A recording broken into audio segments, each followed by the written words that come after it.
జగన్మోహన్ రెడ్డి ప్రభుత్వంలో హత్యలు చేసిన వాళ్ళు 3 నెలల్లో రోడ్ల మీద తిరుగుతున్నారు. బయటకు వచ్చి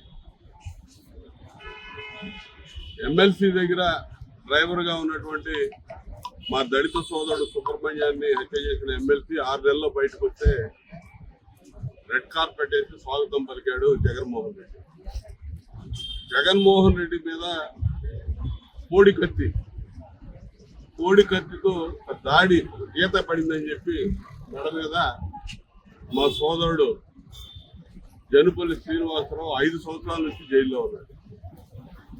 బహుశా భారతదేశంలో ఐపీసీ ఇండియన్ పీనల్ కోడ్లో ఇంతవరకు కూడా ఏ సెక్షన్ ప్రకారం మరి 5 సంవత్సరాల నుంచి జైల్లో ఉంచారో దేశంలో ఎవరు కూడా ఇటువంటి శిక్ష అనుభవించినటువంటి పరిస్థితులు ఉన్నాయని నేను అనుకోవట్లేదు. అది 307 కూడా కాదు, చిన్న కేసు, దాడి కేసు. అతను చెప్పాడు ఆ రోజు శ్రీనివాసరావు అనేక మధ్యలో కూడా చాలాసార్లు చెప్పాడు, జగన్మోహన్ రెడ్డి అభిమాని నేను, జగన్మోహన్ రెడ్డి మీద ఏదన్నా ఒక ఇన్సిడెంట్ జరిగితే ప్రజల్లో సానుభూతి పెరిగి ఆయన ముఖ్యమంత్రి అవుతాడు, ఎక్కువ మెజారిటీ సీట్లు వస్తాయని నాకు ఆశతో నేను చేశానని చెప్పి ఆయనే చెప్పాడు. జగన్మోహన్ రెడ్డి కూడా అధికారంలోకి వచ్చాడు, ఆ ఇన్సిడెంట్ తోటి అధికారంలోకి వచ్చి అధికారం అనుభవిస్తా ఉన్నాడు. సోదరుడు శ్రీనివాసరావు జైల్లో మొగ్గుతా ఉన్నాడు, రాజమండ్రి సెంట్రల్ జైల్లో, ఇప్పుడు విశాఖపట్నం సెంట్రల్ జైల్లో. బెయిల్ ఎందుకు రావట్లా, బెయిల్ ఎందుకు అడ్డుపడతా ఉన్నారు? కేంద్రంలో కేంద్ర ప్రభుత్వ ఆధీనంలో ఉన్నటువంటి ఎన్ఐఏ ఈ కేసు దర్యాప్తు చేస్తుంది. జగన్మోహన్ రెడ్డి కోర్టుకు వెళ్లి కేంద్ర దర్యాప్తు సంస్థల విచారణ కావాలి, ఈ ప్రభుత్వం రాష్ట్ర ప్రభుత్వం మీద నాకు నమ్మకం లేదని కోర్టుకు పోయాడు.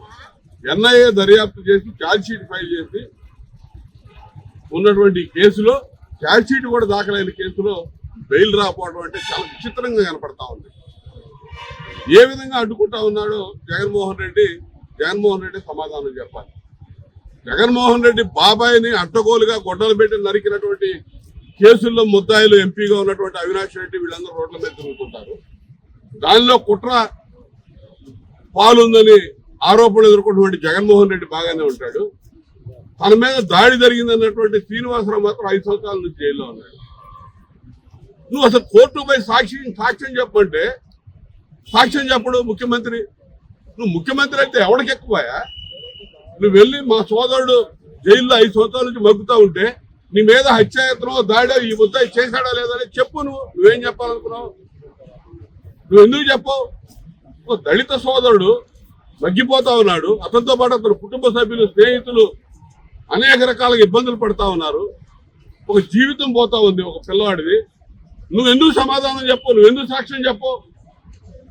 చేసింది అతను కాదా? అదైతే అతనేనని చెప్పు. శిక్ష పడ్డా కూడా 5 సంవత్సరాలు పడదు ఆ కేసులో.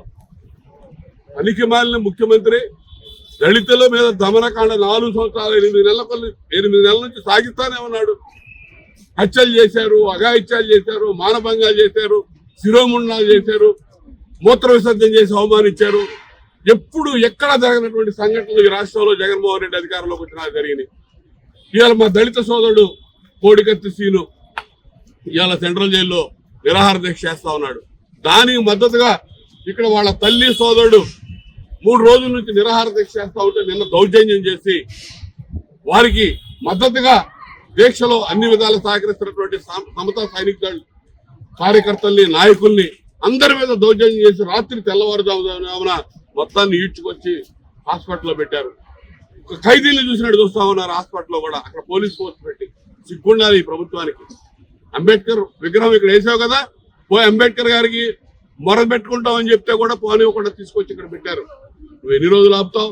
పోతావు, చెప్పుకుంటావు. అంబేద్కర్ గారికి కూడా చెప్పలేవా? రాజ్యాంగాన్ని ఇచ్చినటువంటి దేవుడు ఆయన. ఎవడో చెప్తాం? మాకు ఉన్నటువంటి ఇబ్బందులు ఆయనకే చెబుతాం. నువ్వు రాజ్యాంగాన్ని ఏ విధంగా ధ్వంసం చేస్తా ఉన్నావో, ఏ విధంగా తొంగలో దొక్కుతా ఉన్నావో, ఏ విధంగా ఇవాళ అప్రజాస్వామికి వ్యవహరిస్తా ఉన్నావో, ఏ విధంగా దళితుల్ని కాలరాస్తా ఉన్నావో, అధపాతాళాన్ని తొక్కుతా ఉన్నావో మేము అంబేద్కర్ గారికే చెబుతాం. చెబుతా ఉన్నావు నువ్వు.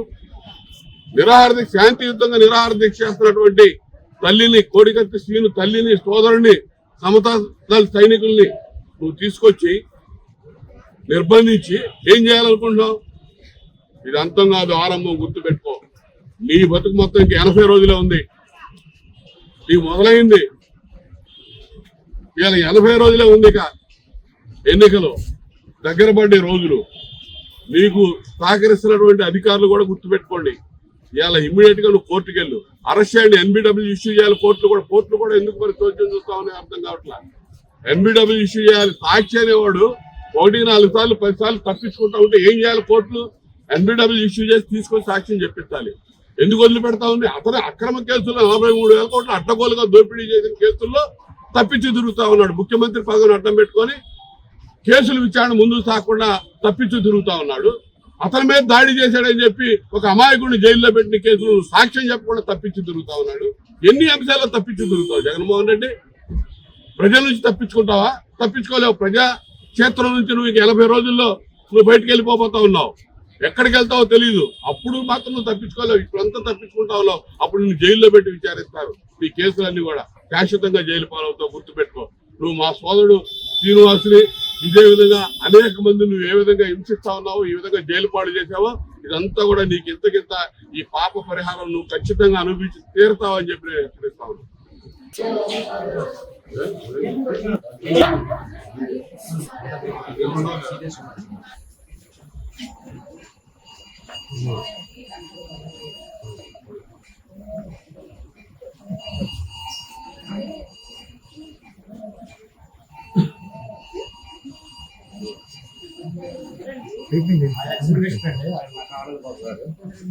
మాజీ మంత్రి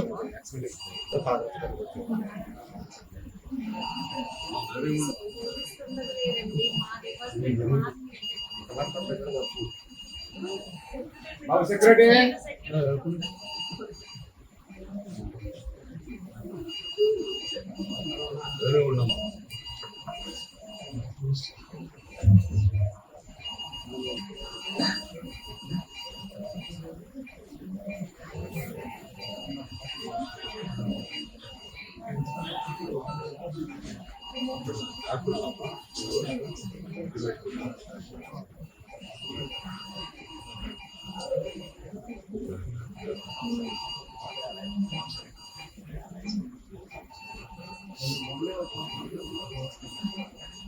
తెలియదు అందరూ సపోర్ట్ చేయడానికి పార్టీ పరంగా అందరూ గట్టిగా నిలబడుతున్నారు.